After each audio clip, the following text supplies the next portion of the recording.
This is Agriculture Today, and I'm Shelby Varner with the K-State Radio Network.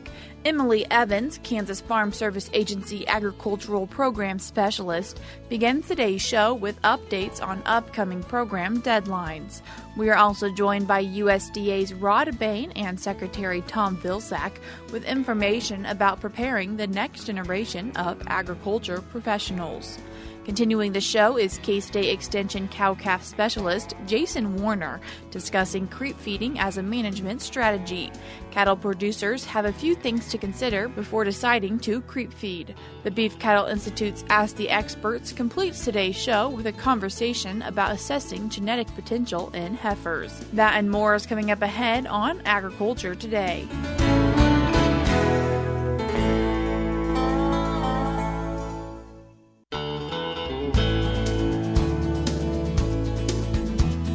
This is Agriculture Today, and we start this Wednesday show with an FSA update. And then to give us that update and talk about some upcoming deadlines and other reporting that should be done with the Farm Service Agency is Agricultural Program Specialist with the Kansas Farm Service Agency, Emily Evans. Emily, thanks for joining us today. Thanks so much for having me. So today you want to talk about some upcoming deadlines, some things that producers might want to be thinking about and maybe get started on as the deadline is here in a few weeks. And so some of those upcoming deadlines revolve around PARP and ERP. That's correct, yes. So here in July, we've got a busy time ahead of us for June and July. One of the big ones for July is definitely those revenue programs, which we've got a lot of interest in, but they've expanded that deadline. It used to be June 2nd for ERP Phase 2 and PARP.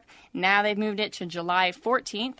So I know that it's a really busy time. Everybody's starting harvest and we've got a lot going on. But I just kind of want to hit on these programs a little bit. They're very important. And so PARP, which is it's technically called, it's got a fun name. It's the Pandemic Assistance Revenue Program. That one is kind of intended to help folks, farmers and ranchers, which we call producers. It's intended to help them with their agriculture commodities. They might have experienced some revenue decreases in calendar year 2020. We're going back a little ways, but they might have experienced some revenue decreases compared to 2018 and 19 due to the COVID-19 pandemic. So if that might have touched producers, then certainly call your local county office for the PARP program. And then the other revenue-based program, which FSA is kind of moving more towards revenue-based programs, but the other one is ERP Phase 2. That one is going to be, it's more tax year-based, so it provides assistance to folks who might have suffered a loss in the revenue due to necessary expenses associated to eligible crops due in whole or in part to a qualifying disaster that might have occurred for them in 2020 or 2021 calendar year. So yeah, we've got a couple different revenue-based programs, but they are different. Both of them do have that July 14th deadline, though. So if producers feel like they've lost a little bit of revenue the past few years, maybe go talk to their Farm Service Agency office and see if there's a program that fits for their needs. Yeah, definitely give the office a call and see if something might fit right for you. And there are some ongoing programs also with the FSA office. And so what are those? Yes. So one thing I want to throw out there for folks is LFP, which is, we call it LFP. It's the Livestock Forage Program. There's an ongoing drought here in Kansas. It's affecting almost every county across the state. And we had this program in 2022. Since we still have a drought, it's still affecting us here in 2023. That program is for if you have cattle out on pasture, maybe you've got grass or small grains that are being grazed. This program might help if you've suffered any grazing losses for certain livestock out there. Maybe because of the drought, you didn't have enough food supply for your cattle or whatever livestock you might have. This LFP program, which doesn't have an upcoming deadline right now, but certainly would be worth calling the office and visiting if you haven't done so already. So if you feel like you've suffered some loss, hopefully we get a really rainy day and take the time to fill out this paperwork then. Yes, definitely. And this is for all type of livestock, so not just cattle. True. Yep. It's going to be for a lot of different livestock. If you have sheep, even goats, all kinds of livestock. So maybe something interesting to look into, even if you think, well, I'm not a traditional producer, it could still fit for your operation. It could. Definitely give your office a call and see if it fits for you. At the beginning, we talked about programs that have a July 14th deadline. We're going to talk about some more programs. However, they have a July 15th deadline. But before we get started, July 15th is not actually July 15th for this year. That is true. So July 15th is always our deadline for these programs I'm going to talk about. But this particular year, it falls on a Saturday. So that means it's going to actually be extended to July 17th, which is the following Monday. It always is the next Monday. So yeah, it's going to be July 17th. And one of the big ones we have is going to be acreage reporting, which we do every year. This is kind of the foundation for a lot of our programs. And producers should be reporting what they planted along with the dates of planting, their locations, all that good stuff. It's the same kind of information that they'll also be taking for crop insurance if they participate with crop insurance. But we do encourage folks to go ahead to their local FSA office first, since we do ask for a little additional information compared to what crop insurance needs for risk management agency. So yeah, definitely that's the big one. So maybe reach out to the office, see what information you need before attempting to fill out the paperwork. Yes. And is the paperwork maybe a little bit of a time consuming, so maybe not wait for the night before? Oh, I don't think you should wait for the night before. Yes, that's a very true statement. Definitely call your office and get an appointment whenever you can. And hopefully get things started, as that is coming up in the next couple weeks. And some other upcoming deadlines, the NAP and ARC. Yes. So also for July 15th, which really is going to be the 17th this year, we do have a couple other deadlines. If you participate in what we call NAP, it's the Non-Insured Crop Disaster Assistance Program. It's if you take out fruits and vegetables or grazing different small grains or grass, things that crop insurance doesn't cover might be covered by NAP. And if you do participate in NAP, July 15th, you're going to be needing to bring in your production reporting. And also the same for ARC-IC, which is the Agricultural Risk Coverage, the individual level. Not PLC, it's not ARC-CO. This is your other election for the ARC-PLC program, ARC-IC. That also requires a July 15th production reporting, which, again, we say July 15th. It'll actually be the next Monday.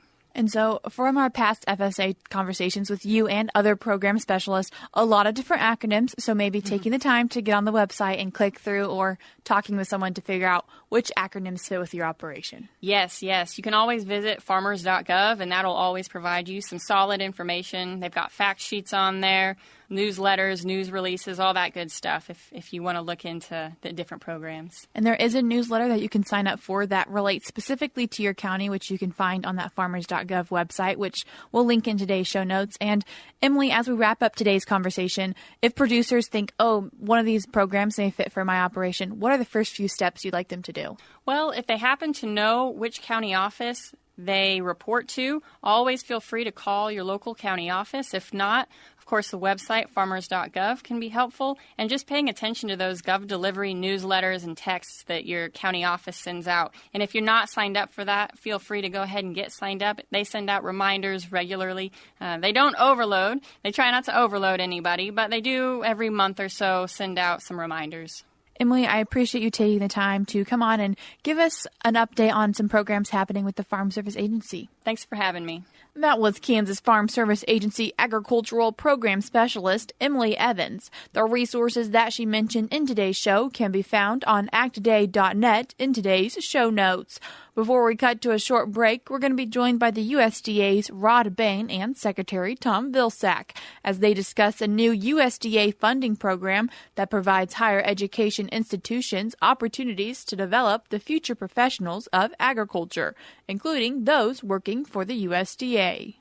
An investment in the next generation of agricultural leaders and professionals. The announcement made at a recent event at USDA headquarters in Washington, D.C. by Agriculture Secretary Tom Vilsack. We're announcing 33 project awards, totaling $262.25 million. These investments will cover 24 states and territories. He says the Next Gen program, short for Learning to Leading, Cultivating the Next Generation of Diverse Food and Agriculture Professionals program, focuses on projects led by eligible institutions of higher education designed to build up the numbers and diversity of the future ag workforce, including the future USDA workforce. We estimate and expect that potentially more than 20,000 young people will become future food and agriculture leaders who will be supported by this program. The Secretary notes there are 3 categories among the 33 projects awarded funding through the Next Gen program. How we could acknowledge a single institution, provide assistance and help, how some institutions would partner with another institution in an effort to try to leverage their collective resources, and then a third tier of an institution that felt like it could be the center of multiple institutions. So what do some of these projects look like on the ground level?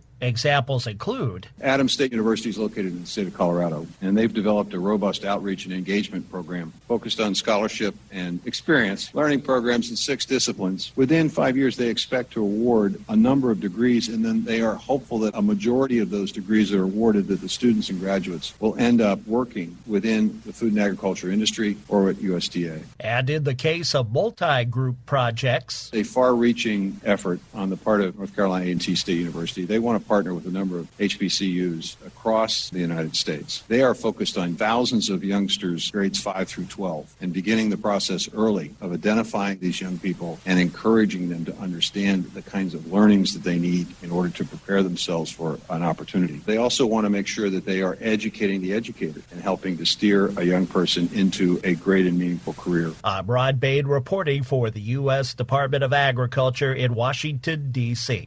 Once again, that was the U.S. Department of Agriculture's Rod Bain and Secretary Tom Vilsack as they discuss preparing the next generation of agriculture professionals. We're cutting to a short break now, but when we come back, we'll be joined with Kansas State University Extension cow-calf specialist Jason Warner as he discusses the management strategy of creep feeding for cattle. After that, we'll be joined by K-State's Beef Cattle Institute's Ask the Experts, Brad White, Bob Larson, and Bob Weber as they discuss a listener question.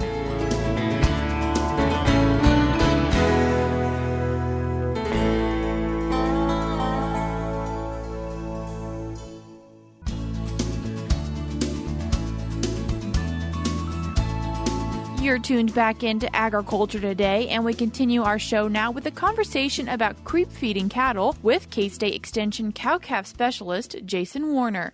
Jason, hopping right into the conversation today and discussing that producers may want to be thinking about creep feeding their cattle. You know, we get into this time of year, I think a lot of producers are making decisions about whether or not they're going to creep feed calves, and of course, we see a lot of creep feeders go out into pastures this time of year. And so I think really it's always important to go back and be thinking about if we're going to utilize this strategy as a management tool and how we're going to manage our cow herd. We always want to be thinking about why we're creep feeding, why we're making the decision to do that, and just really be critically thinking about how we're setting that program up and making sure that we're doing it in a manner that's going to allow us to be cost effective and successful at the end of the day. You mentioned that this time of the year is when producers may want to be thinking about, should I creep feed my cattle or should I not? And so what does that timeline look like for making that decision? Well, I think you certainly want to be thinking about what your long-term strategy or approach is for how you're managing a particular pasture or a particular set of cows and calves. And so you need to be thinking about it if you're going to go ahead and decide to start putting out creep feed and doing that at this time of the year. You know, what the weight and the projected performance of those calves is going to be at the end of the feeding period relative to when you would wean, and really thinking about, you know, how that's going to potentially change your management strategy as you get later on into the late summer and into the fall. And so the most important thing that anytime we talk about creep feeding with folks that I really want to emphasize is the importance of having a plan. And I know that sounds really simple, but it's really understanding really well what your goal and what your objective is by implementing a creep feeding program. And so is it simply just to add some additional weight to those calves prior to weaning? Is it to offer maybe some medication or some fly control? Is it to help improve or shorten up that weaning process and make it easier to wean calves on? You know, when we think about early weaning, potentially, that could be something that could be a strategy that might be used quite a bit this year. When we think about how creep feeding can work in conjunction with that, if you make the decision to maybe offer some creep feed out to a set of calves for the last 30 to 45 days prior to weaning. And especially if you're going to wean calves in pens on creep feed with free choice hay, that can be a really effective and easy strategy for folks to implement. And so that's just one way that creep feeding can be beneficial. But again, at the end of the day, it's really important to think about how you're going to manage it and make sure you understand that. And, of course, we got to run the numbers and look at the economics on it as well, too. Is there some economic benefits also to possibly creep feeding?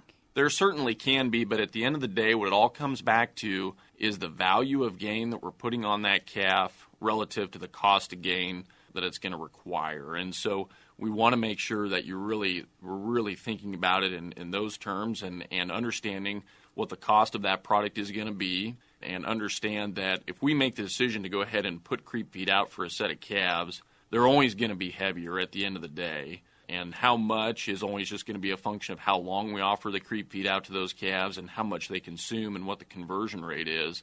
But at the end of the day, they're always going to be heavier, and so it's just a matter of what is the cost of that product relative to the value of the gain that we're putting out there. And so that's why it's really important to understand what the expected performance is and really work through that to understand whether or not that's an economical decision. Just looking at it this year, based on the value of calves, and of course we have very high calf prices this year, and of course we have to value what that creep feed is going to cost us. And so just quickly looking at it this year, based on a creep feed price of approximately $300 a ton, and if we assume an additional pounds gained in a situation of about 40 pounds over a 90-day creep feeding period, the value of gain per calf is really, in that situation, looking at about $5 to $6 a head to be able to do that.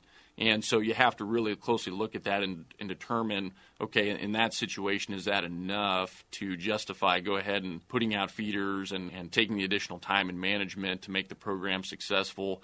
And so you just got to look at it on an individual basis. What's the price of the feed going to be for you? What's your expected revenue per calf? And calculating it out in that manner and understanding, is that enough of a return to justify implementing the practice? You mentioned quite a few benefits, but what are some things producers need to keep in mind when they take out the creep feeders for their cattle? So one thing we always want to keep in mind from just a general management standpoint is that you really got to monitor consumption very closely and really watch those calves closely to make sure that we're not increasing fleshiness on those calves and that we're keeping them in a condition that's going to be really marketable for buyers at the end of the feeding period.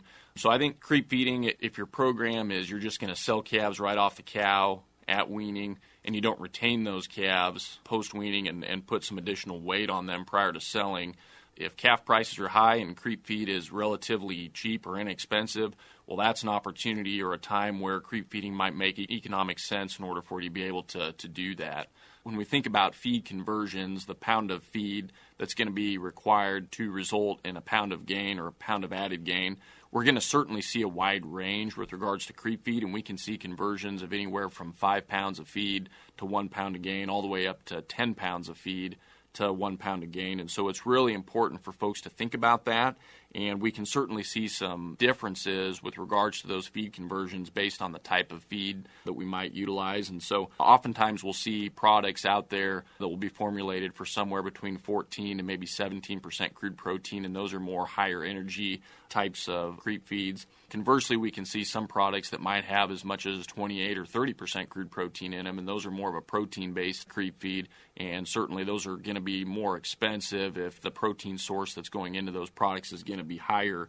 But the thing that we want to keep in mind is that generally speaking, on a higher protein type of creep feed, our conversions are going to be better, and conversely, we usually see a little bit higher conversions or a higher amount of feed required to produce that pound of gain with a lower protein or a higher energy based creep feed. So you always want to be thinking about that, and you want to be thinking about your feeder placement in the pasture. And so if it's a situation, if you're going to be relying on a feed service provider to provide that product to you, make sure you communicate well in advance with your supplier and you have those feeders in a place where it's easy for them to be able to access and be able to fill those feeders up and keep those feeders full on a regular basis so that they can supply you the feed when you need it. Of course, that's really critical. You want to make sure that you're not allowing cows to be able to have access to that feed. I see that really routinely because that's only going to increase the cost if we've got feed that's going into animals that don't necessarily need it.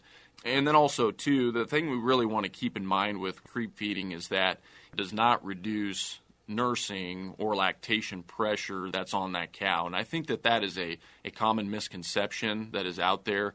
And so when we think about it from a drought management strategy, if we've got a situation, if cows are thin and we're thinking about an opportunity or a strategy where we might want to take lactation pressure off that cow, creep feeding is not going to allow us to do that. Certainly we're going to be providing some supplemental energy and protein to that calf, but it's not going to reduce or take any lactation pressure off that cow. And so early weaning is the best management strategy that we have in order to reduce cow requirements and take lactation pressure off that cow to allow that cow to gain weight and body condition score better going throughout the season. So those are some key things that we want folks to keep in mind. But again, if your program is to wean calves in the pens on a self-fed feeder, on a creep feeder with free choice hay, if you offer that creep feed and start that program 30 to 45 days prior to weaning, that can be a really effective way and a really low-stress management strategy to wean those calves. And for some producers, that works really well. And you mentioned early weaning, and so can producers combine management strategies? And they certainly can. And again, that's where that can work really well if you offer that and start that program maybe for a short period of time prior to when you decide to early wean. That can help those calves start on feed better, oftentimes where they're used to a commercial or a processed feed. And oftentimes that can increase intake in a shorter amount of time and get those calves started on feed better. And so that is one situation where they can kind of go hand in hand. And Jason, you came on recently and talked about early weaning, so I'll link that in today's show notes if people would like to go listen to that. You mentioned a lot of different ways, calculating, figuring out what works for that producer. Are there tools available that producers can utilize to help make this decision? On KSUBeef.org, our beef extension website, there is a program. It's a creep feeding calculator Excel spreadsheet program that you can access, and it's a very simple program to use. There's a section where you enter in your inputs, your creep feed price, your expected performance, your expected calf prices, and it will calculate out the value of gain based on some assumptions relative to the cost of the gain. And so that is a really good program that we just want folks to be aware of, that they can utilize to help them make that decision of whether or not creep feeding is economical for them, because at the end of the day, that's what we really want folks to be able to look at, is just understanding the cost of gain relative to the value of the gain that we're putting on. And so that can help you make an informed decision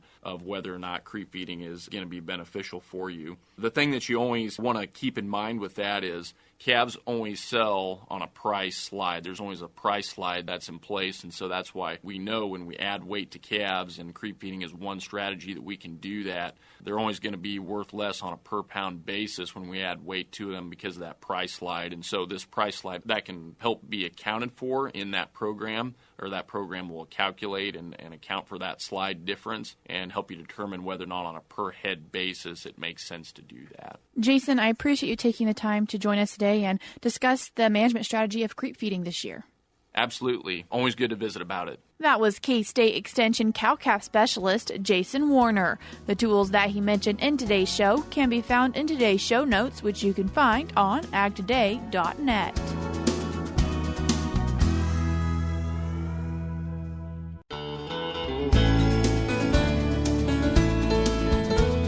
We conclude our Wednesday show as we usually do with Beef Cattle Institute's Ask the Experts. Today's experts are Brad White, Bob Larson, and Bob Weber. Hi, welcome to BCI Ask the Experts. I'm Brad White, joined by Dr. Bob Weber. Hello. And Dr. Bob Larson. Hello. On this show, we get a chance to answer your questions, and we appreciate you sending those in. And we saved up a couple for our geneticist friend, Dr. Weber, as he comes in and joins us. So as they go through their answer, they'll get up to 10 points for their answer. And this one, I think, is a good one. And I'm going to start with you, Bob, from a listener. It says, what is the best way to assess genetic potential for my heifers? Yeah, it's a great question, and one that, well, first off, I applaud people thinking about how do I make heifers, right? Because that sometimes is way down the list. Yeah, it's a byproduct. It's ways down the list. And certainly, as we do more and more selection and we have better tools, it's easy to lose focus on that replacement side in the cow herd. And so one of the strategies that, I like producers to think about is genetic improvement in the cow herd really starts with bull selection. So the bulls that we're going to